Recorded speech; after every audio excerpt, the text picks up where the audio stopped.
Lijepi pozdrav i dobrodošla. Ja sam Gordana.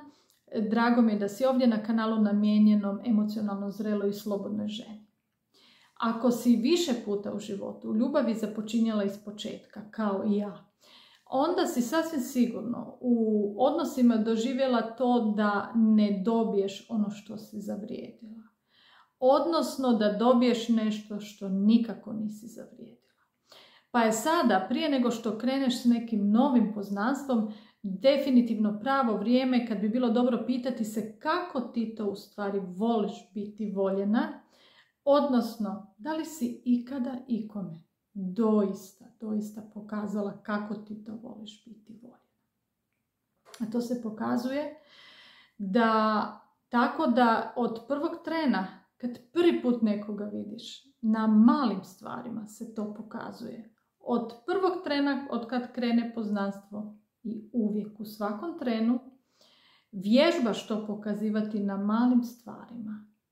Postavljanjem onih prvih malih barijera, prvih malih granica, crte preko koje osoba ne treba prijeći.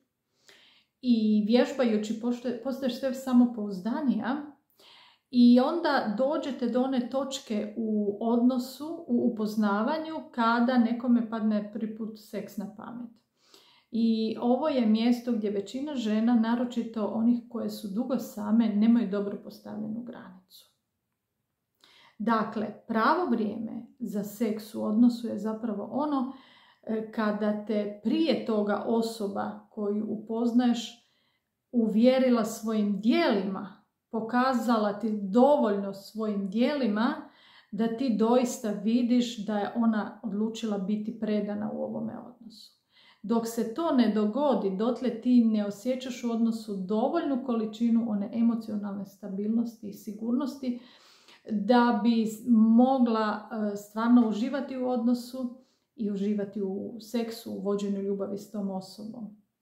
I ako na ovome mjestu padneš, onda ćeš tome partneru definitivno pokazati da nemaš dobre granice i pokazat ćeš mu lažnu sliku zapravo o tome kako ti to voliš biti voljena. Odnosno osoba neće dobiti dobar pokazatelj o tome, pa bi bilo jako dobro da ovome promisliš prije nego kreneš s novim poznanstvima, da stvoriš tu jednu granicu, sigurno i stabilnu kad je prvi seks u pitanju, ali i da razvijaš sve one naizgled nebitne, a sve je bitno, granice na malim stvarima, na malim detaljima. Kada ih tu dobro uvježbaš, samopouzdana ćeš moći dalje na velikim, na najvažnijim stvarima, najvažnijim momentima pokazati kako voliš biti voljena.